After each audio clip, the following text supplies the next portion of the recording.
ജന്തർ മന്ദറിൽ നടന്ന ജെൻസികളുടെ സമരം ടി.ജി. മോഹൻദാസ് പറഞ്ഞ ഒരു വാക്യത്തെ ചൊല്ലി വലിയ വിവാദങ്ങളാണ് സോഷ്യൽ മീഡിയയിൽ ഇപ്പോൾ കത്തിപ്പടർന്നുകൊണ്ടിരിക്കുന്നത്.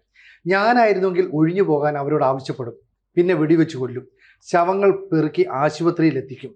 ഇങ്ങനെ പറഞ്ഞതിൻ്റെ കൂടെ അഡീഷണൽ ആയിട്ട് അവർക്ക് ഇഷ്ടമുള്ള രീതിയിൽ കുറച്ച് കാര്യങ്ങളോട് കൂട്ടിച്ചേർത്തു. അപ്പോൾ വലിയൊരു വിവാദ വിഷയം സൃഷ്ടിക്കുന്നു. എന്നിട്ട് പറയുന്നു ടി.ജി. മോഹൻദാസിനെതിരെ അടിയന്തര നടപടിയെടുക്കണം, RSS ഉടൻ പ്രവർത്തിക്കണം, BJP ഉടൻ പ്രവർത്തിക്കണം, പ്രധാനമന്ത്രി നരേന്ദ്രമോദി ഉടൻ ആക്ഷൻ എടുക്കണം. അഹമ്മദ് മാഷുണ്ട്, ടി.ജി. മോഹൻദാസ് സാറുണ്ട്. എങ്ങനെ കാണാം മാഷെ ഇതിനെ? എനിക്ക് ടി.ജി നന്നായിട്ട് അറിയാവുന്നതുകൊണ്ട്, അദ്ദേഹത്തിൻ്റെ ബേസിക് ആയിട്ടുള്ള അദ്ദേഹത്തിൻ്റെ ഒരു ഭാവം ഹ്യൂമർ ആയതുകൊണ്ട് ഞാൻ ഇതിനെ വളരെ തമാശയായിട്ട് എടുത്തുള്ളൂ. ഞങ്ങളൊക്കെ അധ്യാപകർ എന്നുള്ള നിലയ്ക്ക് കുട്ടികൾക്ക് എലക്യൂഷനും അതുപോലെ ഈ പ്രബന്ധരചനക്കൊക്കെ വിഷയം കൊടുക്കും. അപ്പോൾ കൊടുക്കുന്ന പ്രധാനപ്പെട്ട വിഷയങ്ങളിൽ ഒന്നാണ് ഞാൻ പ്രധാനമന്ത്രിയായാൽ, ഞാൻ ഇന്ത്യൻ പ്രസിഡന്റ് ആയാൽ, ഞാൻ അമേരിക്കൻ പ്രസിഡന്റ് ആയാൽ, അത്തരം വിഷയങ്ങളൊക്കെ ഞങ്ങൾ കൊടുത്തിട്ടുണ്ട്. ഇത് ഈ ഒരു സമരം ഇവർ നയിച്ച CJPയുടെ സമരം വിജയിച്ച സന്ദർഭത്തിൽ ടി.ജി ചെയ്ത അദ്ദേഹത്തിൻ്റെ ഒരു കോളമാണ്, പതിവ് കോളമാണ്. അത് അദ്ദേഹത്തിന് ഇഷ്ടമുള്ള അത്ര ലെങ്ത്തിൽ പറയാനുള്ള സ്വാതന്ത്ര്യം ആ ചാനൽ അനുവദിക്കുന്നുണ്ട്. അപ്പോൾ ടി.ജി അന്ന് സംസാരിച്ച വിഷയം ധർമ്മേന്ദ്ര പ്രധാന്റെ സ്ഥാനത്ത് ഞാനായിരുന്നെങ്കിൽ, അല്ലെങ്കിൽ നരേന്ദ്രമോദിയുടെ സ്ഥാനത്ത് ഈ സമരം നടക്കുന്ന കാലത്ത് ഞാനായിരുന്നെങ്കിൽ ആ സമരത്തെ എങ്ങനെ നേരിടുമായിരുന്നു, അല്ലെങ്കിൽ അമിത്ഷായുടെ സമയത്ത് I where in place of Amit Shah ആയിരുന്നെങ്കിൽ എന്ത് സംഭവിക്കുമായിരുന്നു എന്ന് അദ്ദേഹം ഭാവനയിൽ പറഞ്ഞൊരു അഭിപ്രായമാണ്. പക്ഷെ ഇതിൽ പിന്നീട് കണ്ട അപകടങ്ങൾ പലതാണ്. ഇതിനെ പോസ്റ്ററാക്കി അവതരിപ്പിച്ചു മീഡിയ വൺ ഇപ്പോൾ സിനുജി വായിച്ചതും അതിനേക്കാൾ കൂടുതലുള്ള പോസ്റ്ററുകൾ മാരകമായിട്ട് ഇറക്കിയിട്ടുണ്ട്. കാർഡിറക്കി, വലിയ തോതിൽ കാർഡിറക്കി. ആ കാർഡിൽ പറയുന്ന ആദ്യത്തെ അപകടം എന്താണെന്ന് വെച്ചാൽ, പ്രമുഖ RSS നേതാവ് ടി.ജി. മോഹൻദാസ് എത്രയോ കാലമായിട്ട് ഇൻഡിവിജ്വലായിട്ട് അദ്ദേഹത്തിന് തോന്നുന്ന അഭിപ്രായങ്ങൾ പറയുന്ന ഒരാളാണ്. നമ്മളൊക്കെ നിരന്തരം അദ്ദേഹത്തെ ഇന്റർവ്യൂ ചെയ്യുന്നതാണ്. നമ്മളോടുള്ള അഭിമുഖത്തിൽ തന്നെ പലപ്പോഴും RSSന്റെയും BJPയുടെയും ഒക്കെ പല പ്രഖ്യാപിത നിലപാടുകൾക്ക് വിരുദ്ധമായ അഭിപ്രായങ്ങൾ അദ്ദേഹം പറയാറുണ്ട്. അതിനുള്ള സ്വാതന്ത്ര്യം അദ്ദേഹത്തിന് ഉള്ളതുകൊണ്ടാണ്, ആ സ്വാതന്ത്ര്യം അദ്ദേഹം എടുക്കുന്നത് കൊണ്ടാണ്, അദ്ദേഹത്തിന്റെ അഭിപ്രായങ്ങൾ ജെനുവിൻ ആയതുകൊണ്ടാണ് ജനം അത് ശ്രദ്ധിക്കുന്നത്, കാണുന്നത് കൊണ്ടാണ്. ഇപ്പൊ ഈ വീഡിയോ 1.5 ലക്ഷത്തോളം ആളുകൾ കണ്ടു എന്ന് പറയുന്നത്, പത്രിക എന്ന് പറയുന്ന അപ്രധാനമായ ഒരു ചാനലിൽ വന്നതാണ്. എന്നിട്ടും 1.5 ലക്ഷത്തോളം ആളുകൾ കണ്ടു എന്ന് പറഞ്ഞാൽ അഭിപ്രായങ്ങൾ ജെനുവിൻ ആയതുകൊണ്ടാണ്.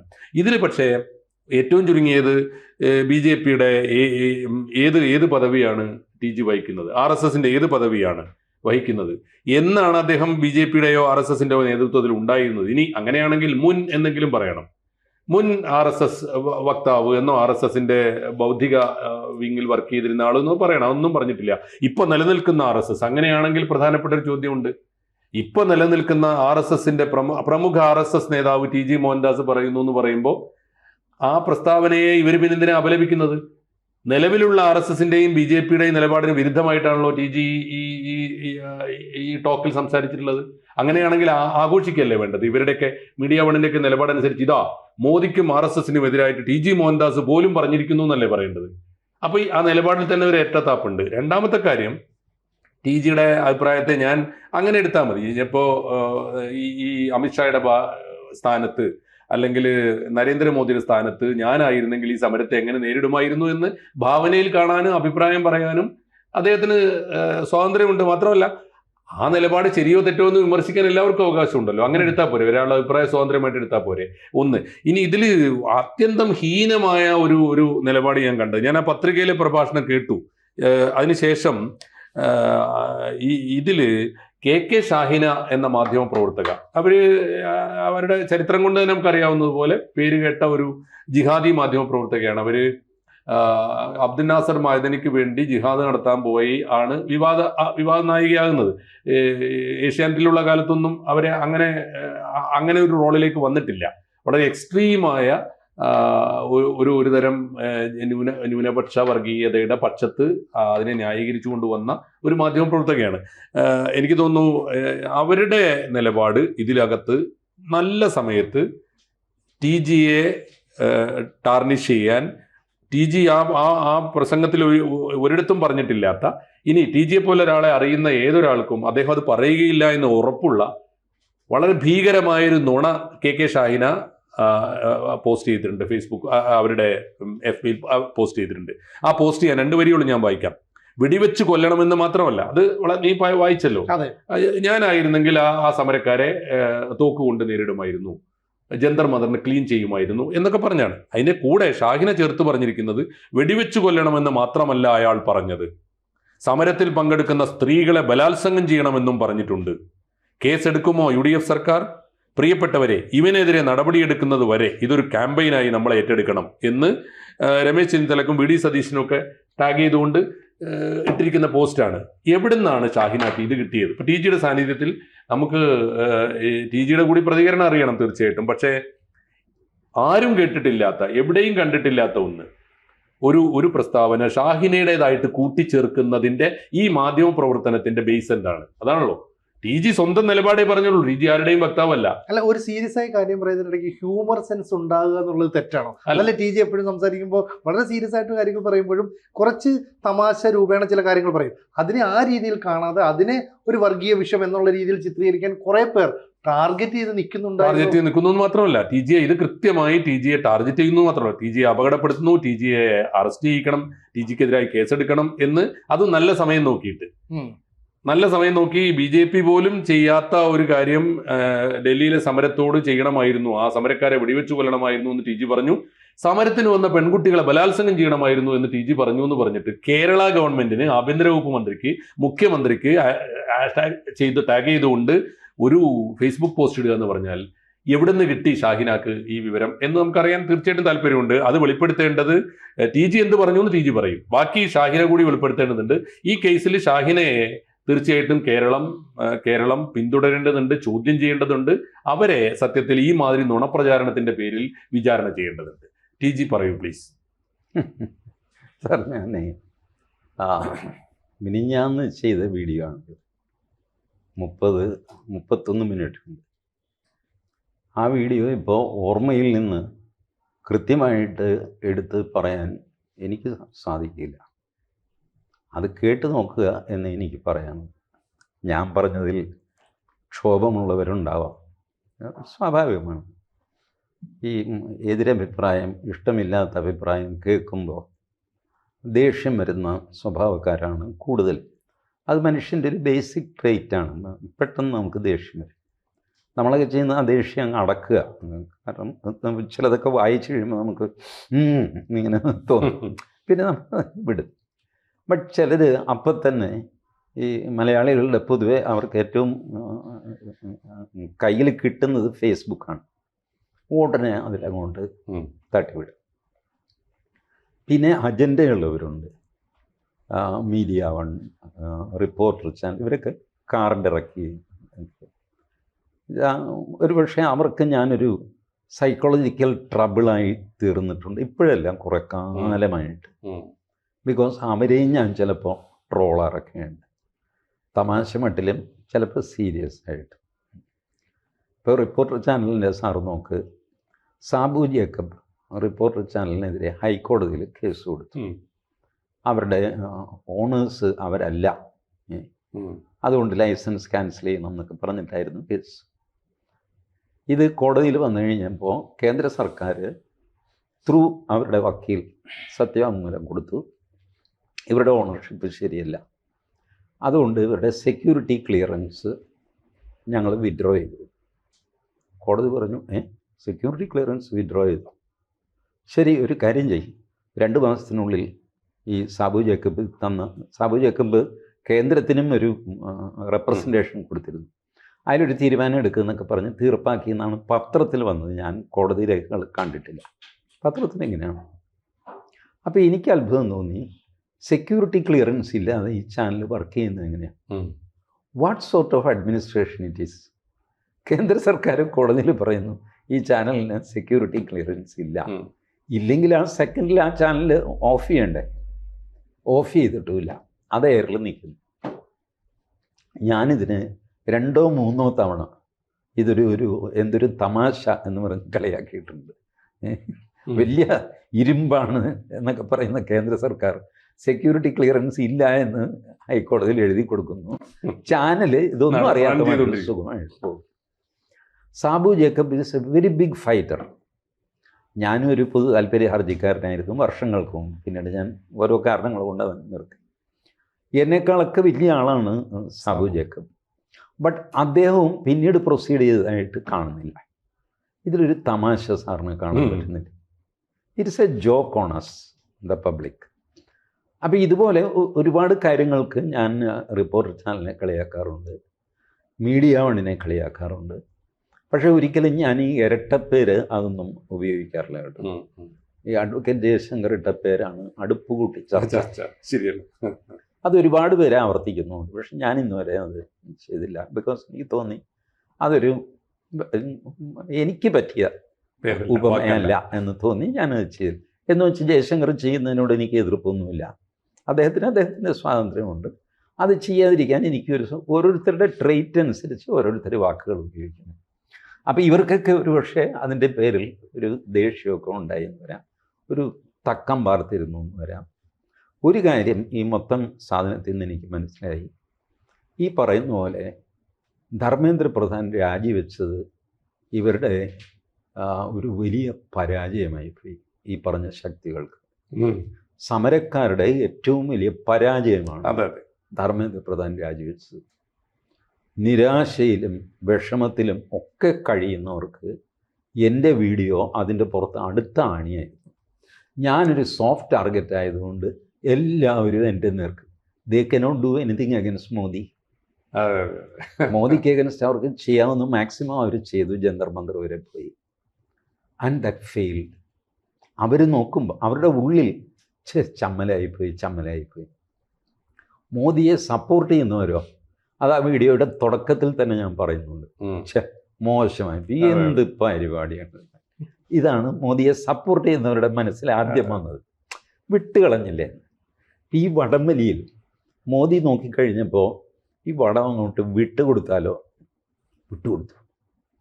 ആ പെനൾട്ടിമേറ്റ് പോയിന്റ് വരെ പിടിച്ചു നിർത്തിയിട്ട് വിട്ടുകൊടുത്തപ്പോൾ അപ്പുറത്തുള്ളവരെല്ലാം മാലടിച്ചു വിടും. ആ വീഴ്ചയുടെ ജാള്യം പേറിക്കൊണ്ടാണ് ഇവർ ജീവിക്കുന്നത്. ഈ കേരളത്തിലെ ജിഹാദികളാണെങ്കിലും ഇടതുപക്ഷമാണെങ്കിലും മതേതരവാദികൾ എന്നൊക്കെ പറയുന്നവരൊക്കെ ഈ വീണുപോയല്ലോ ദൈവമേ എന്നുള്ളത്. ഈ പാറ്റകൾക്കൊരു സ്വഭാവമുണ്ട്. പാറ്റ മലന്ന് ആറ്റം ബോംബ് വീണാൽ പോലും പാറ്റകൾ അതിജീവിക്കും. പക്ഷെ മലന്ന് വീണാൽ പോക്കാം. ശരി, മലന്ന് വീണ പാറ്റയെ കണ്ടിട്ടില്ലേ? ആരെങ്കിലും തട്ടി കമത്തിയിട്ടാലേ പിന്നെ അതിന് പോകാൻ പറ്റുള്ളൂ. തന്നെത്താനെ കമന്ന് വീഴാൻ പറ്റില്ല. അതിന് ഇങ്ങനെ കിടന്ന് 3-4 ദിവസമൊക്കെ ഇങ്ങനെ കിടന്ന് ചാവില്ലല്ലോ. അവസാനം ആരെങ്കിലും ഒന്നുമില്ലേ കാറ്റെങ്കിലും അടിച്ചിട്ട് ഇത് കമന്ന് വീഴും. ഒന്നിങ്ങനെ കുടഞ്ഞിട്ട് റുറിങ്ങനെ ഓടും. ഈ മലന്ന് വടം വിട്ട് കഴിഞ്ഞപ്പോൾ മലന്ന് വീണു. പിന്നെ പാറ്റയ്ക്കൊന്നും ചെയ്യാൻ നിർത്തി, കയ്യും കാലും ഇട്ട് അടിക്കും. ഇതൊക്കെയാണ് പാറ്റകളുടെ അവസ്ഥ. ബട്ട് അതിൽ ഞാൻ പറഞ്ഞു, ആസ് എ സ്ട്രിക്റ്റ് ഡിസിപ്ലിനേറിയൻ കോൺസ്റ്റിറ്റ്യൂഷണലിസ്റ്റ്, ഒരു ഈ ക്രൗഡിനെ, വയലൻ്റ് ക്രൗഡിനെ ഒരു സർക്കാർ നേരിടുന്നത് എങ്ങനെയാണ്? ആദ്യം ലാത്തി ചാർജ് ചെയ്യുക, ടിയർ ഗ്യാസ് ഉപയോഗിക്കുക, ആകാശത്തേക്ക് വെടിവെക്കുക, മുന്നറിയിപ്പ് അനൗൺസ്മെൻറ്റ് 3-4 തവണ ചെയ്യുക, അത് കഴിഞ്ഞിട്ട് വെടിവെക്കുക. This is how you control a crowd. Now സാറിൻ്റെ അറിവിലേക്ക് ഒരു കാര്യം പറയാം. മിനിഞ്ഞാന്ന് പറ്റ്നയിൽ പോലീസ് വെടിവെച്ചു ഇതേ സമരക്കാരുടെ നേർക്ക്. പാറ്റ്നയിൽ ആരും മരിച്ചില്ല. ഒരുപക്ഷെ ആകാശത്തേക്കായിരിക്കാം, നേരെ എന്തു വാങ്ങിക്കോട്ടെ. പാറ്റ്നയിൽ ഫയറിങ് നടന്നു, നല്ല ബലപ്രയോഗം നടന്നു. UP-യിൽ പ്രയാഗ്രാജിലും വേറൊരു സ്ഥലത്തും പ്രകടനം നടന്നു. അപ്പോൾ യോഗി ഡിസ്ട്രിക്ട് മജിസ്ട്രേറ്റാണ് ഇത് തീരുമാനം. നമ്മുടെ ഇവിടുത്തെ ജില്ലാ കളക്ടർ പറഞ്ഞു, എവിടെയാണ് നിങ്ങളുടെ പ്രകടനം? അത് ഇന്ന റോഡിലാണ്. ശരി, ആ റോഡ് ഡബിൾ ലൈനാണ്, 2-4 ലൈനോ മറ്റോ ഉള്ള റോഡാണ്. പുള്ളി പറഞ്ഞു, ഒരു ലൈൻ ഈ പ്രകടനത്തിന് വിട്ടുകൊടുക്കുക, മറ്റേ ലൈനിൽ ട്രാഫിക് പൊക്കോട്ടെ. കുറച്ചൊരു ബുദ്ധിമുട്ടൊക്കെ ഉണ്ടാകും, ലേറ്റ് ആകും, പക്ഷേ ഇത് രണ്ടും തമ്മിൽ ക്ലാഷ് ആകണ്ട. പ്രകടനത്തിൻ്റെ ഇടയ്ക്കൂടെ വണ്ടി അത് ഉണ്ടാകും. ഒരു ലൈൻ വിട്ടുകൊടുത്തു. യാതൊരുവിധ പ്രകോപനപരമായ മുദ്രാവാക്യങ്ങൾ പാടില്ല. മുദ്രാവാക്യം ഏതൊക്കെയാണെന്ന് ചോദിച്ചു. മുദ്രാവാക്യം ഇവർ എഴുതി കൊടുത്തു, ഇതൊക്കെയാണ്. ശരി, ഓക്കെ, ഫൈൻ. പോലീസിൻ്റെ എസ്കോർട്ടോടുകൂടി ഗംഭീര പ്രകടനം. ഇതിൽ അലവ് ചെയ്ത മുദ്രാവാക്യം എന്താണെന്നറിയാമോ? മോദി ഫാസിസ്റ്റാണ്, മോദി രാജിവെക്കുക. ഇതൊക്കെ ജില്ലാ കളക്ടർ അനുവദിച്ചു. പക്ഷേ മോദിയുടെ അമ്മയെ ചീത്ത പറയുക, നാട്ടുകാരെ ചീത്ത പറയുക, ലൈംഗികമായ അശ്ലീല ചീത്ത, അത് പാടില്ല. പക്ഷേ ഇവർ കൊടുത്ത ലിസ്റ്റിൽ തന്നെ അതുണ്ടായിരുന്നില്ല. കൊടുത്ത ലിസ്റ്റിൽ എല്ലാ മുദ്രാവാക്യവും സഭ്യമായ, വയലൻ്റാണ്, പക്ഷേ കൾച്ചേർഡാണ്. അപ്പം അതുകൊണ്ട് പ്രശ്നമൊന്നും ഉണ്ടായില്ല. ഇത് പണ്ട് കേരളത്തിലുമൊക്കെ ചെയ്യുന്നതാണ്. ഞാൻ സമരം ചെയ്യുന്ന കാലത്ത് പോലീസുകാർ എഞ്ചിനീയറിംഗ് കോളേജിലെ പിള്ളേരോട് മുദ്രാവാക്യം വാങ്ങും, എഴുതി വാങ്ങും അല്ലേ? എഴുതി വാങ്ങി നിങ്ങൾ വിളിക്കും. മിക്കവാറും മുദ്രാവാക്യം എഴുതിയാണല്ലോ ഒരാൾ.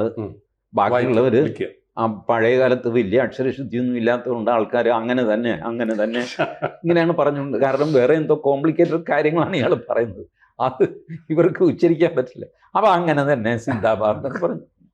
ഇതൊക്കെയാണ്. ഇതിലൊന്നും ഒരു കുഴപ്പമില്ല. This is how A civilised society അവരുടെ പ്രതിഷേധം സംഗതി എല്ലാം കണ്ടെയ്ൻ ചെയ്യുന്നത്. കാരണം പ്രതിഷേധക്കാർക്ക് ഒരുപാട് ആവശ്യങ്ങളുണ്ട്, ഗവൺമെൻറ്റിന് ഒരുപാട് പരിമിതികളുമുണ്ട്. ഈ ആവശ്യങ്ങളും പരിമിതികളും തമ്മിലുള്ള കോംപ്രമൈസാണ് എല്ലാ സമരത്തിൻ്റെയും ഔട്ട്കം. ഇപ്പോൾ ആശാ വർക്കർ സമരം നടന്നു.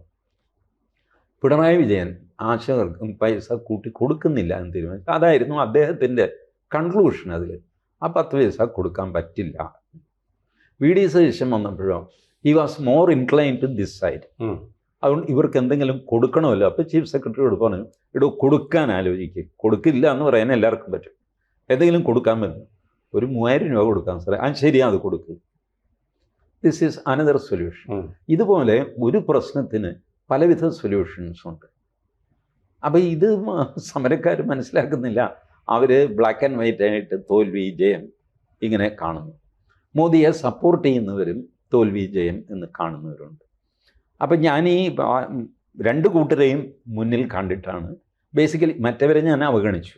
ഏത് സമരവും ബഹളവും ഒക്കെ ആയിട്ട് നടക്കുന്നവർ. എൻ്റെ ടാർഗറ്റഡ് ഓഡിയൻസ് എപ്പോഴും പ്രോ മോദി, പ്രോ സംഘപരിവാർ ഇങ്ങനെയുള്ള ആൾക്കാർ. ഞാൻ പലപ്പോഴും അവർക്കെതിരായ അഭിപ്രായങ്ങൾ പറയുമ്പോൾ പോലും അവരങ്ങ് പോട്ടെ എന്ന് വിചാരിക്കുന്നത് അൾട്ടിമേറ്റ്ലി ഞാൻ അവരുടെ വെൽവിഷറാണെന്ന് അവർക്കറിയാം.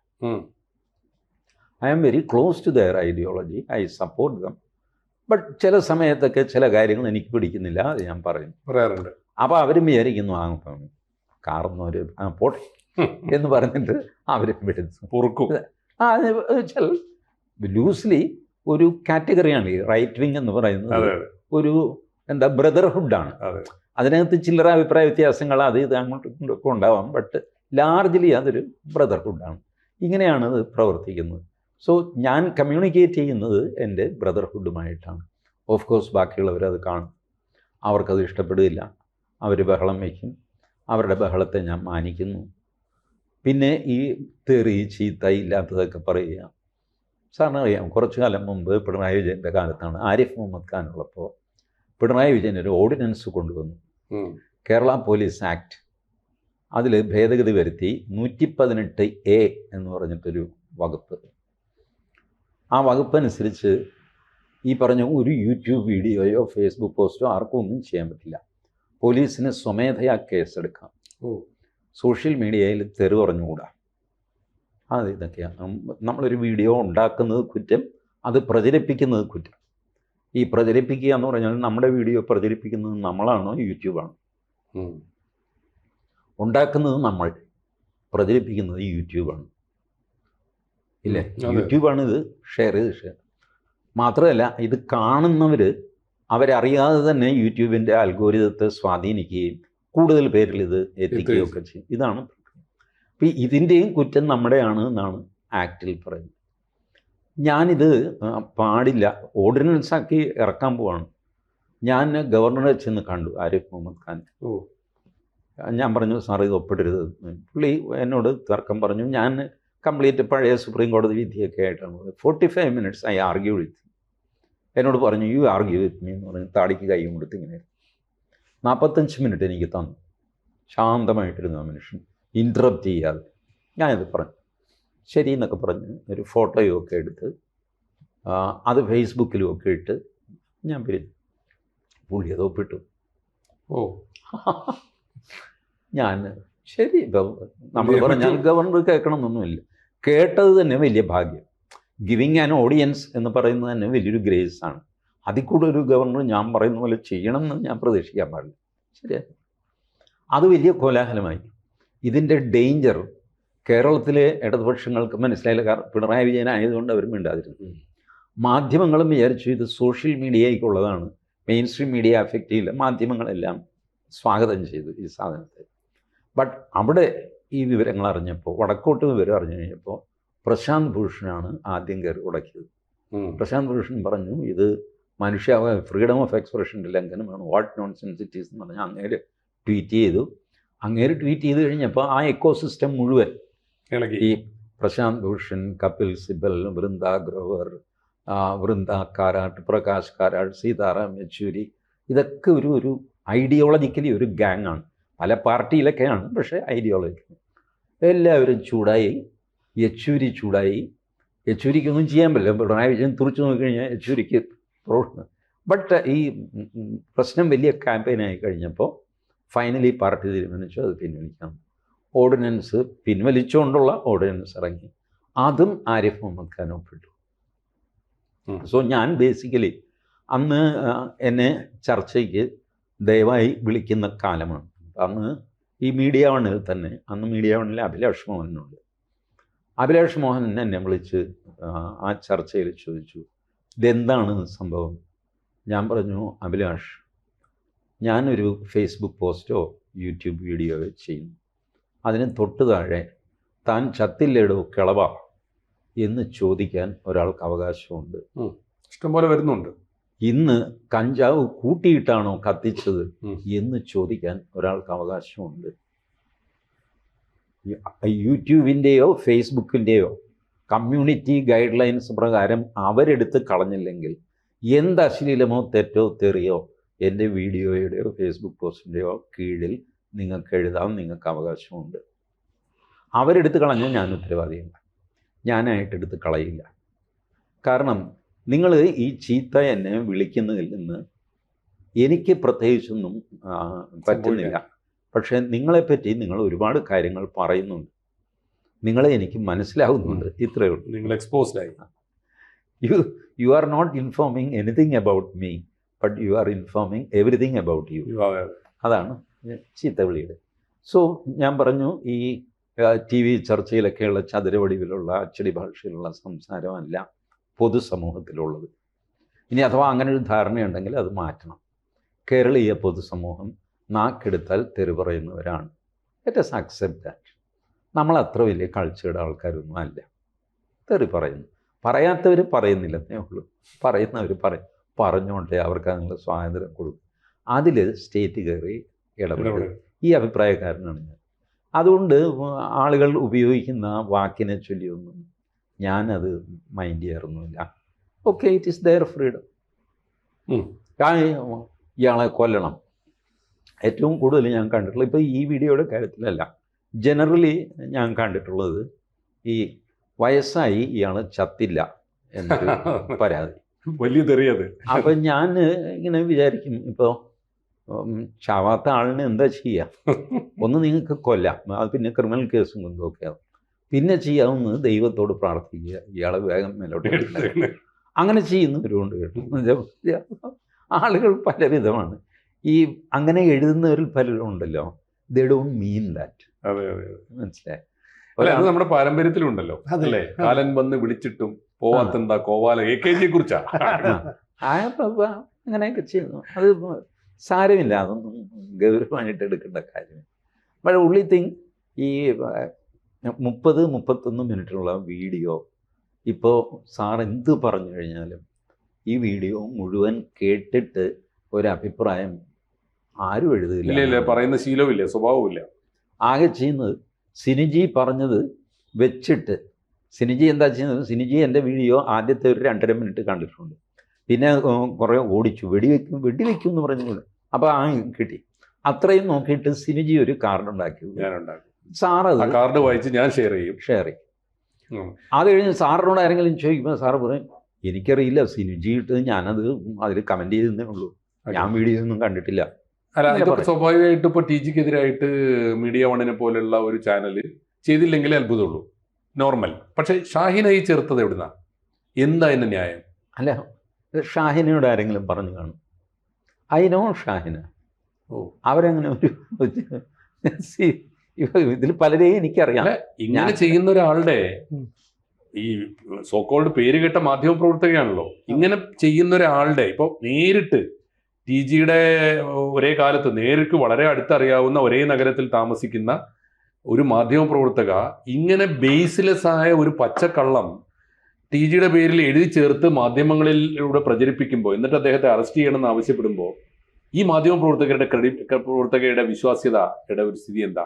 സത്യത്തിൽ ടി ജി, എനിക്ക് തോന്നുന്നു, എൻ്റെ ഒരു അപേക്ഷ, എൻ്റെ ഒരു നിർദ്ദേശം, മറ്റാരെയും വെറുതെ വിട്ടാലും കെ ഷാഹിനയുടെ നുണക്കെതിരായി നടപടി എടുക്കണ്ടേ ടി ജി പറയുന്ന എന്തെങ്കിലും കാര്യത്തിൻ്റെ കൂടെ ഒരു കുറച്ച് പൊടിപ്പും തൊങ്ങലൂടെ കേട്ടാൽ അല്ലെങ്കിൽ ആഡ് ചെയ്തെങ്കിൽ മാത്രമേ അതിനുള്ള വ്യൂവേഴ്സ് കൂടുതലുള്ളൂ, അല്ലെ അത് കൂടുതൽ ആളുകളിലേക്ക് എത്തിക്കും, അങ്ങനെയാണ്. ഇത് പൊടിപ്പും തൊങ്ങലും അല്ലല്ലോ.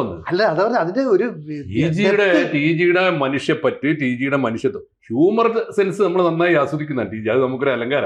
അതെ, അപ്പോ ഒരു കാരണവശാലും ടി ജി മനസ്സിൽ പോലും ചിന്തിക്കാത്തൊരു കാര്യം ഈ വിഷയ സംബന്ധിയായിട്ട് എന്നല്ല, ഒരു വിഷയത്തെക്കുറിച്ചും പറയുമ്പോഴും ഇനി സമരത്തിന് ആർക്കെതിരെയുള്ള സമരത്തിന് പോയാലും പോയില്ലെങ്കിലും പാവപ്പെട്ട പെൺകുട്ടികളെ എന്ത് കോസിന്റെ പേരിലായാലും ബലാത്സംഗം ചെയ്യുന്നതിനെ ന്യായീകരിക്കാത്ത ഒരു ടി ജിയെ പോലെ ഒരാള് ഈ പ്രസംഗത്തിൽ ഒരിക്കലും പരാമർശിച്ചിട്ടില്ലാത്തൊരു കാര്യം ഷാഹിനെ പോലെ ഉത്തരവാദപ്പെട്ട ഒരു മാധ്യമ പ്രവർത്തകർ കൊണ്ടുവരിക എന്ന് പറയുന്നത് അങ്ങനെ ഇന്നസെന്റ് ആയിട്ടുള്ള ഒരു കേസായിട്ടോ അല്ലെങ്കിൽ യാദൃച്ഛികമായി സംഭവിച്ചതോ അല്ലെങ്കിൽ ഒരു പ്രശ്നത്തെക്കുറിച്ച് സംസാരിക്കുമ്പോൾ ടി ജിക്കെതിരായി വന്ന രോഷത്തിൽ അവർ കൂട്ടിച്ചേർത്തതൊന്നും ആവാൻ വഴിയില്ലല്ലോ.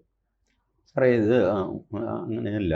ഈ ഡൽഹി സമരത്തിൽ സംഭവിച്ചതുപോലെ അത് തന്നെയാണ് ഏകദേശം ഈ ഫേസ്ബുക്കിലും സംഭവിക്കുന്നത്. ആളുകൾക്ക് പലവിധ താല്പര്യമുണ്ട്. ആ താല്പര്യത്തിന് ഒത്ത രീതിയിൽ ഉള്ള സെൻറ്റൻസ് അവർക്ക് കിട്ടിയില്ലെങ്കിൽ അവരൊരല്പം മസാല അതിൻ്റെ കൂടെ ചേർത്തിട്ട് എന്നിട്ട് എന്നെ ആക്രമിക്കും. വാസ്തവത്തിൽ അവരെ ആക്രമിക്കുന്നത് ആ ഒരു ലൈനിൻ്റെ പേരിലല്ല, അവരുടെ ഉള്ളിൽ മറ്റെന്തെങ്കിലും ദേഷ്യം ഉണ്ടാകും. ഈ അവസരം ഉപയോഗിക്കുന്നു. അപ്പോൾ അതുപോലെ രണ്ട് പക്ഷത്ത് എൻ്റെ കൂടെയുള്ള ആൾക്കാരിലും അന്യഥ എന്നോട് എന്തെങ്കിലും ദേഷ്യമുള്ളവരുണ്ടെന്ന് വയ്ക്കുക. അയാൾ ഒരിക്കലും ഫോൺ വിളിച്ചു, ഞാൻ എടുത്തില്ല, അല്ലെങ്കിൽ സംസാരം അത്ര എൻകറേജിങ് ആയിരുന്നു, അയാൾക്ക് അങ്ങനെ ഒരു ദേഷ്യം മനസ്സിൽ കിടക്കുന്നു. അപ്പോഴാണ് ഇത് കിട്ടുന്നത്. ഇതിൻ്റെ കൂടെ ഒരു വാക്കുകൂടെ ചേർത്ത് കഴിഞ്ഞാൽ ഈ കക്ഷിയെ നമുക്ക് അറ്റാക്ക് ചെയ്യാം. ഇങ്ങനെയൊക്കെയാണ് ഇത് സംഭവിക്കുന്നത്. അല്ലാതെ ഈ പ്യുവർലി സാറ് ധരിക്കുന്ന പോലെ ഇതെടുത്തിട്ട് അനലൈസ് ചെയ്തിട്ട് സത്യസന്ധമായിട്ട് നോക്കാം എന്നൊക്കെ പറഞ്ഞ് അതുപോലെ കോടതിയിലോ എല്ലാം നടക്കും എന്നുള്ളതല്ലാതെ സാമാന്യ ജനങ്ങൾക്ക് ഒരു കാര്യത്തിൽ അഭിപ്രായം രൂപപ്പെടുത്തുന്നത് ഇങ്ങനെയാണ്. അല്ല, ടി ജിയുടെ ഒരു പോസ്റ്റ്, ആ പോസ്റ്റിനെ കുറച്ചുകൂടി, എൻ്റെ പോസ്റ്റിന് കൂടുതൽ റീച്ച് കിട്ടണമെങ്കിൽ, കൂടുതൽ ഇത് കിട്ടണമെങ്കിൽ വിഷലിപ്തമായ കുറച്ച് ഡെപ്ത് ഉള്ള സാധനങ്ങളോട് ആഡ് ചെയ്താലേ പറ്റുള്ളൂ എന്ന് മനസ്സിലായിട്ടല്ലേ ഷാഹിന അങ്ങനെ ചെയ്തത്? ആയിരിക്കാം, അല്ലെങ്കിൽ വെറുതെ കേട്ടെഴുതിയതായിരിക്കാം. ഞാൻ പറഞ്ഞില്ലേ, 31 മിനിറ്റുള്ള വീഡിയോ സാധാരണഗതിയിൽ മുഴുവനിരുന്ന് ആരും കേൾക്കാറില്ല. ഇപ്പം എനിക്ക് ഒരു രാഘവനോട് ദേഷ്യമുണ്ട്. സാറ് രാഘവനെ പറ്റി അവൻ മഹാ തല്ലിപ്പൊളിയാണ്, അവനല്ലേ, അവനത് ഉടനെ രാഘവൻ അതും ചെയ്യും, അപ്പുറവും ചെയ്യും. പണ്ട് കാലത്താണെങ്കിൽ രാഘവനെ ചെന്ന് കാണുകയോ വഴക്കുണ്ടാക്കുകയോ ചെയ്യാം. ഇപ്പം അതല്ല, ഉടനെ ഞാൻ ഫേസ്ബുക്ക് എടുത്തിട്ട് രാഘവനെ ഒരു 4 ചീത്തയും വിളിക്കുകയാണ്. സാറ് പറഞ്ഞതും പറയാത്തതും ഒക്കെ ചേർത്തിട്ട് രാഘവന് 4 ചീത്ത പറയും. വാസ്തവത്തിൽ രാഘവൻ ഇപ്പം പറഞ്ഞതിലല്ല എനിക്ക് ദേഷ്യം, എൻ്റെ ദേഷ്യം പഴയ ദേഷ്യമാണ്, അതിപ്പോൾ തീർക്കുന്നതേ ഉള്ളൂ. ഇങ്ങനെയൊക്കെയുള്ള വളരെ കോംപ്ലക്സ് ആയിട്ടുള്ള, ഇതിൽ തെറ്റില്ലല്ലോ. മനുഷ്യരെല്ലാവരും അങ്ങനെ, സമൂഹം അങ്ങനെയാണ്, പല രീതിയിലുള്ള മനസ്സാണ് ആളുകൾക്ക്. അത് വളരെ കോംപ്ലക്സ് ആണ്. അതിൽ പ്രതികാരം, ദയ, അത് ഇത് ഒക്കെ ഉണ്ടാവും. ഇപ്പം ഇന്ന് എങ്ങും തൊടാതെയുള്ള പോസ്റ്റാണ്, പക്ഷേ എനിക്ക് അനുകൂലമാണത്. അത് ചെയ്തിരിക്കുന്നത് നമ്മുടെ രാമേന്ദ്രൻ സാറാണ്. സാർ എൻ്റെ പേരൊന്നും പരാമർശിച്ചിട്ടൊന്നുമില്ല. പക്ഷെ ആ പോസ്റ്റ് വായിച്ച ആദ്യത്തെ ആളിന് തന്നെ മനസ്സിലായി, മോഹൻദാസിനെ വെളുപ്പിക്കാൻ ഇറങ്ങിയിരിക്കുകയാണ് അടുത്ത കളവൻ. ആണ് കമന്റ് അല്ലേ. ഇവിടെ പ്രധാനമന്ത്രി നരേന്ദ്രമോദിക്കെതിരെ വിമർശനം രാമേന്ദ്രൻ സാർ പറഞ്ഞത്, സമരക്കാരുടെ നേരെ വെടിവെക്കുന്നത് ആദ്യത്തെ കാര്യമൊന്നും അല്ല. EMS സർക്കാർ ചന്ദനത്തോപ്പിൽ വെടിവെച്ചല്ലോ, മൂന്നാറിൽ വെടിവെച്ചതാണ്. ഇതൊക്കെ ഈ ബഹളം വയ്ക്കുന്നവരെല്ലാവരും അറിഞ്ഞിരിക്കണം എന്ന് മാത്രമേ സാർ പറയുന്നുള്ളൂ. പുതിയ തലമുറയ്ക്ക് ഇതൊന്നും അറിഞ്ഞുകൂടാ. തൊഴിലാളി വർഗ സർവാധിപത്യക്കാരനായ ആദ്യത്തെ മുഖ്യമന്ത്രിയാണ് തൊഴിലാളികളെ വെടിവെക്കുന്നത് അതെ അതെ തീർച്ചയായും. ചന്ദനത്തോപ്പ്. അപ്പോൾ അതിൻ്റെ ഒരു ഐറണി അന്ന് മുതൽ ഇന്ന് പലരും ചൂണ്ടിക്കാണിക്കുന്നുണ്ട്. പക്ഷേ ഇപ്പോഴത്തെ തലമുറയ്ക്ക് അത് അറിഞ്ഞുകൂടാ. ഇവരുടെയൊക്കെ കുഴപ്പമെന്ന് വെച്ചാൽ ഇവർ പിണറായി വിജയൻ്റെയും നരേന്ദ്രമോദിയുടെയും കാലത്ത് ജനിച്ചവരും ജീവിച്ചവരുമാണ്. അതിന് തൊട്ട് മുമ്പ് ജനിച്ചു കാണും. ബട്ട് തിരിച്ചറിവ് വരുമ്പോൾ മുഖ്യമന്ത്രി പിണറായി വിജയനും പ്രധാനമന്ത്രി നരേന്ദ്രമോദിയാണ്. അതുകൊണ്ട് ഒരു സെറ്റ് ഓഫ് ആൾക്കാർ പിണറായി വിജയനെ നിരന്തരം ചീത്ത പറയും, വേറൊരു സെറ്റ് നരേന്ദ്രമോദിയെ നിരന്തരം ചീത്ത പറയും. They have only seen these two administrators. അതിനു മുമ്പ് കേരളവും ഇല്ല, ഭാരതവും ഇല്ല. ഇപ്പൊ ഇവർ ഈ പറയുന്ന ന്യൂനപക്ഷം ഉണ്ടല്ലോ, ഇടതുപക്ഷത്തിന്റെ രക്ഷ ന്യൂനപക്ഷമാണെന്ന് പറയുന്ന ന്യൂനപക്ഷത്തെ മലപ്പുറത്തെ കളക്ടറേറ്റിന്റെ മുമ്പിൽ നായനാർ ഗവൺമെന്റിലെ വെടിവെച്ചത്. 3-4 അറബി അധ്യാപകർ ഈ യൂത്ത് ലീഗുകാർ മരണപ്പെട്ടത്.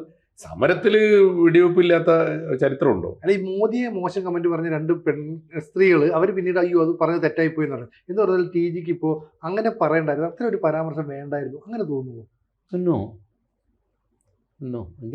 വേണ്ടായിരുന്നു തോന്നുന്ന ഒരു പരാമർശവും ഒരു വീഡിയോയിലും ഞാൻ പറഞ്ഞിട്ടില്ല. ഈ വല്ലപ്പോഴും ഒക്കെ ഇവിടെയാണെങ്കിൽ പോലും ഉണ്ടല്ലോ, ചില ആൾക്കാരുടെ പേര് ഞാൻ പറഞ്ഞിട്ട് ആഫ്റ്റർ തോട്ട് ഞാൻ ആ പേര് നമുക്ക് എഡിറ്റ് ചെയ്യാമെന്ന് പറഞ്ഞു. പക്ഷേ ഒരിക്കൽ അപ്ലോഡ് ചെയ്ത് കഴിഞ്ഞാൽ പിന്നെ അതിൽ എനിക്ക് തിരുത്തൊന്നും വരേണ്ടി വന്നിട്ടില്ല. തിരുത്തണം എന്ന് പലരും ആഗ്രഹിക്കുന്നുണ്ടാവും, അത് പറയണ്ടായിരുന്നു എന്ന് തോന്നുന്നുണ്ടാവും. എനിക്കങ്ങനെ മോദിയുടെ എന്താ മോദി ഇപ്പൊ മോദി വെടിവെച്ചു ഒരാൾ പറഞ്ഞു മോദിയുടെ അമ്മയെ കുറിച്ച് മോശമായിട്ട് പറയുന്നു എന്നൊക്കെ പറയുമ്പോൾ അവർ പിന്നീട് വന്ന് മാപ്പ് പറയുന്നുണ്ട്. ഇവിടെ ഇപ്പോൾ സംഭവിക്കുന്ന പറഞ്ഞാൽ ടി ജി ഇത്തരം കാര്യങ്ങൾ പറയുന്നു, RSS നടപടി എടുക്കണം. അപ്പോൾ RSSന് എന്ത് ചുമതലയുള്ള ആളിനെയാണ് ഈ നടപടി എടുക്കേണ്ടത്? അതുകൂടെ പ്രേക്ഷകരോടൊന്ന് പറയട്ടെ. അല്ലാതെ ഈ മോദിക്ക് അധികാരമുണ്ട്, അതുകൊണ്ട് മോദിയെ ആൾക്കാർക്ക് പേടിയുണ്ട്. എന്നെ എന്തിനാ പേടിക്കുന്നത്? എന്നെ എന്ത് ചീത്തയും പറയാം. മോദിയെ പറഞ്ഞവർക്ക് 5-6 മണിക്കൂർ കഴിയുമ്പോൾ തോന്നി ഇനി പോലീസോ പട്ടാളോ എന്തെങ്കിലും പുറകിൽ വരുമോ എന്നൊക്കെ വിചാരിച്ചിട്ട് അത് മാപ്പ് പറഞ്ഞ് തീർക്കാമെന്ന് വിചാരിക്കും. ഈ ടി ജി മോഹൻദാസിനെ പേടിക്കേണ്ട കാര്യമില്ല അല്പപ്രാണിയെ. അപ്പോൾ അതുകൊണ്ട് യു ആർ ഫ്രീ. അതെ അതെ, ഞാനിതിനൊരു അക്കാഡമിക് ടോപ്പിക്കായിട്ട് എടുക്കുന്നുള്ളൂ. ഒരു സമരത്തെ നേരിടാവുന്ന രീതികൾ, അത് ഞാനായിരുന്നെങ്കിൽ അത്രയ്ക്കൊന്നും പോകേണ്ട കാര്യമില്ല സാറേ. ഇതിൻ്റെ ലോജിക്കൽ കൺക്ലൂഷൻ എനിക്കറിയാം. ഇവർ ഈ ബഹളമൊക്കെ വെച്ച് കഴിയുമ്പോൾ പോലീസ് മിക്കവാറും ഒരു FIR ഇടും. അതാണല്ലോ പണ്ട് പിണറായി വിജയൻ്റെ വകുപ്പ് 153A ആയിരുന്നു. ഇപ്പോൾ BNSൻ്റെ ഇപ്പോൾ ഈ പുതിയ നമ്പറിൻ്റെ മനസ്സിൽ നിൽക്കാറായിട്ടില്ല. BNS വന്നിട്ട് അധികകാലമായിരുന്നു. അപ്പോൾ 153A 2 വിഭാഗങ്ങളും അല്ലെങ്കിൽ കലാപാഹ്വാനം ഇങ്ങനെയൊക്കെ പറഞ്ഞ് ഒരു FIR ഇടാം. പോലീസിൻ്റെ കയ്യിൽ FIRൻ്റെ ബുക്കുണ്ട്, അതിന് കാർബൺ വെച്ചിട്ട് എഴുതുക. ഒരു കോപ്പി സ്റ്റേഷനിൽ വയ്ക്കും, ഒരു കോപ്പി മജിസ്ട്രേറ്റിന് കൊടുത്തയക്കും. ഇങ്ങനെയൊക്കെയാണ് ഇതിൻ്റെ ചടങ്ങുകൾ. കേരളത്തിൽ പൊതുവെ കണ്ടുവന്ന ചടങ്ങ് ഇങ്ങനെയാണ്. കൂടി വന്നാൽ വരാൻ പോകുന്ന ആ ഒരു മാമൂലാണ്. അല്ല, അത് എന്താന്ന് വെച്ചാൽ ഇതിപ്പോൾ എന്തായാലും നടക്കുന്നത് നമുക്ക് കാത്തിരുന്ന് കാണാം. അദ്ദേഹത്തിന് പറയാനുള്ള കാര്യങ്ങൾ വളരെ കൃത്യമായിട്ട് സ്പഷ്ടമായിട്ട് തന്നെ പറഞ്ഞു. ഇവിടെ മറ്റു ഉദ്ദേശത്തോടു കൂടിയില്ല. അപ്പോൾ ഒരാൾ ഹാസ്യത്തിൻ്റെ മേമ്പൊടിയോടെ ചില കാര്യങ്ങൾ പറയുമ്പോൾ അത് ഉൾക്കൊള്ളാനുള്ള അസഹിഷ്ണുതയാണ് പ്രധാന പ്രശ്നം എന്ന് തോന്നുന്നു, അല്ലേ? തീർച്ചയായിട്ടും അദ്ദേഹത്തിന്റെ പേരിൽ ഇല്ലാത്ത കാര്യങ്ങൾ ആരോപിച്ചിട്ടുണ്ടോ എന്നുകൂടി ഉത്തരവാദപ്പെട്ടവർക്ക് ആണല്ലോ ഇപ്പോൾ ഈ അറിയിപ്പുകളൊക്കെ പോയിട്ടുള്ളത്. VD സതീശനും രമേശ് ചെന്നിത്തലയ്ക്കൊക്കെയാണ്. അദ്ദേഹം പറയാത്ത വല്ലതും അവരുടേതായ ഇവരുടെ മനസ്സിലെ വിഷം കൂടി അതിനകത്ത് ചേർത്തുകൊണ്ടാണ് ടി ജിക്കെതിരെ ടാർഗറ്റ് ചെയ്യുന്നതെങ്കിൽ അതുകൂടി ഉത്തരവാദപ്പെട്ടവർ പരിശോധിക്കട്ടെ, അല്ലേ? കൂടുതൽ വാർത്തകളും വിശേഷങ്ങളും നിങ്ങളിലേക്ക് എത്താൻ ABC മലയാളം സബ്സ്ക്രൈബ് ചെയ്യുക, ബെൽ ബട്ടണും അമർത്തുക.